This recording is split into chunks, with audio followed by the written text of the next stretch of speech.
You've tuned into The Mountain Gardener with your host, Ken Lain. Gardening, it can be challenging, but with these simple insider tips, you'll reap huge rewards. Now, let's tune into today's Mountain Gardener with Ken and Lisa. I wrote an article called Brown Thumbs Boot Camp, a plant killer's guide to success. That's this weekend's garden column. Just trying to help those folks new to the area. Maybe you don't have enough confidence.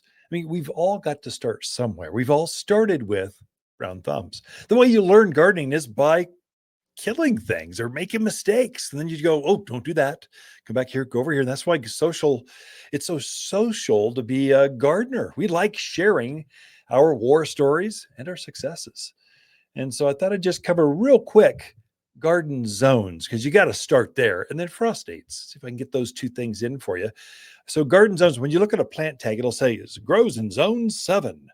What they're talking about is how cold can that plant go before it dies? How much antifreeze really is in the structure of that plant? And so here in the Central Highlands, this is Prescott Valley, Chino Valley, Paulden, I would go all the way out to Cordes Junction, Sedona, Camp Verde, Cottonwood. We're a zone 8, 8A to be exact. So we need plants and go down to about 10 degrees or so.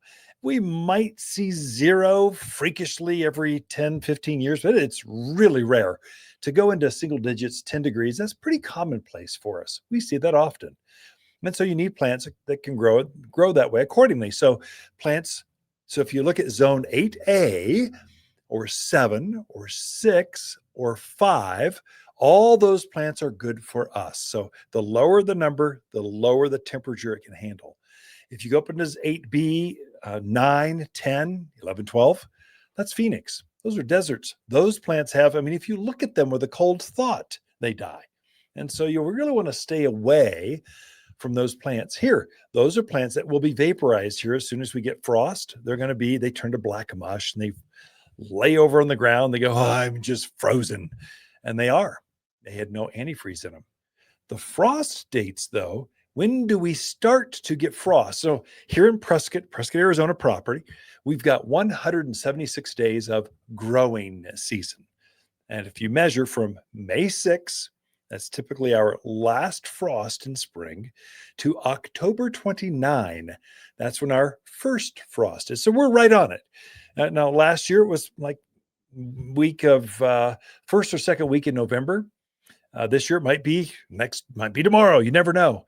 So just be prepared. If those tomato plants are loaded up with tomatoes, we could see a frost. Just throw a cover over them. Get a sheet, a blanket, not plastic that holds the cold air in, but something breathable. Burlap works really well to keep the frost off because it'll be nice again. It just has these cold frosty nights, and then it comes back up and it goes, okay, just kidding.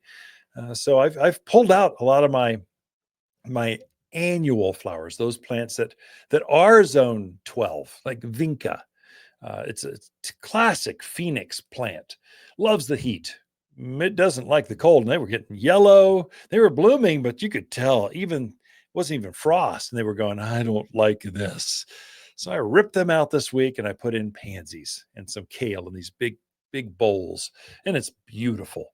Those plants love cold. They like snow. They have no problem. They're zoned 5. They go down to 0 pretty easily, and then keep on blooming right through winter. And so those are 2 tips I can give you. Just if you don't know if you're good enough, sometimes you have the wrong zoned plants. They're made for Phoenix, or they're just annuals, and you expected them to come back each year. Well, they don't. They're not perennial flowers. So that's some insider tips on how to get your thumbs a little greener this year. Water's October companion plants that grow well together are blaze maples, burning bush, Arizona creeper, glamour kale, and spicy mum.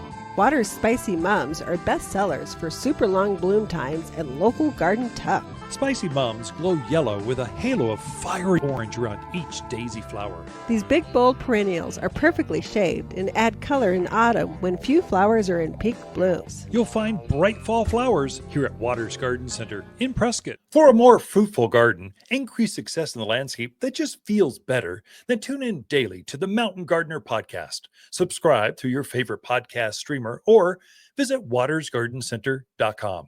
Better yet, visit me directly right here at Waters Garden Center. Thanks for tuning in.